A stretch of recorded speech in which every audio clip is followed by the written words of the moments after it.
Taste the Daily.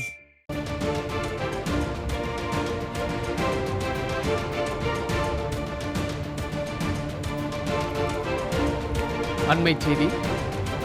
Trichy மாநகராட்சிக்கு உட்பட்ட பகுதியில் குடியிருப்புகளுக்குள் மழை நீர் புகுந்ததால் ஆத்திரமடைந்த பொதுமக்கள் திமுக சட்டமன்ற உறுப்பினர் இனிகோ இருதயராஜை முற்றுகையிட்டதால் பரபரப்பு ஏற்பட்டுள்ளது.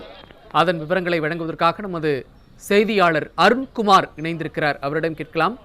வணக்கம் அருண்குமார், முற்றுகையிட்ட மக்களுடைய கோரிக்கை என்னவாக இருக்கிறது? விவரங்கள். வணக்கம் சார். திருச்சியில் கடந்த சில நாட்களுக்கு முன்பு தொடர்ந்து கனமழை பெய்தது. இதன் காரணமாக திருச்சி மாநகராட்சிக்கு உட்பட்ட 67வது ward Rajamalai main road, JK நகர், லூத் நகர், ரோஜா நகர் உள்ளிட்ட பல பகுதிகளில் அதிக அளவு தண்ணீர் தேங்கி நின்றது.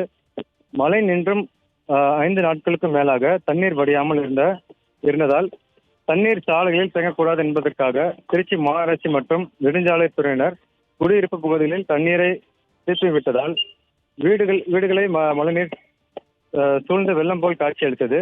தொடர்ந்து அப்பகுதி மக்கள் தண்ணீரை அகற்ற வலியுறுத்தி மாநகராட்சி அதிகாரிகள் மற்றும் நெடுஞ்சாலைத்துறை அதிகாரிகளிடம் கோரிக்கை வைத்திருந்தனர்.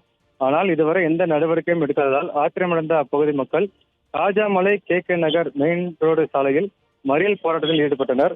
இதன் காரணமாக அந்த சாலையில் போக்குவரத்து பாதிப்பு ஏற்பட்டது. இதனைத் தொடர்ந்து சம்பவ இடத்திற்கு வந்த காவல்துறையினர் அவர்களிடம் பேச்சுவார்த்தை நடத்தினர். ஆனால் பேச்சுவார்த்தையை ஏற்றுக்கொள்ளாத பொதுமக்கள் மற்றும் காவல்துறையினருக்கு இடையே வாக்குவாதம் ஏற்பட்டது. அரசும் மாநகராட்சியும் கண்டுகொள்ளவில்லை என்றும் அதனாலேயே குடியிருப்பு பகுதிகளில் தண்ணீரை திருப்பி விட்டதாக பொதுமக்கள் குற்றம் சாட்டினர்.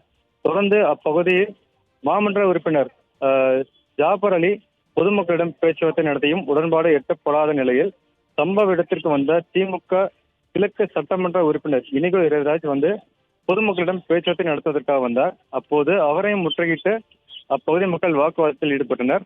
அதனைத் தொடர்ந்து உரிய நடவடிக்கை எடுக்கப்படும் என தெரிவித்ததை தொடர்ந்து பொதுமக்கள் அங்கிருந்து கலந்து சென்றனர். பொதுமக்கள் இந்த சாலை மறியல் போராட்டம் காரணமாக சுமார் ஒரு மணி நேரத்துக்கு மேலாக பரபரப்பு ஏற்பட்டது.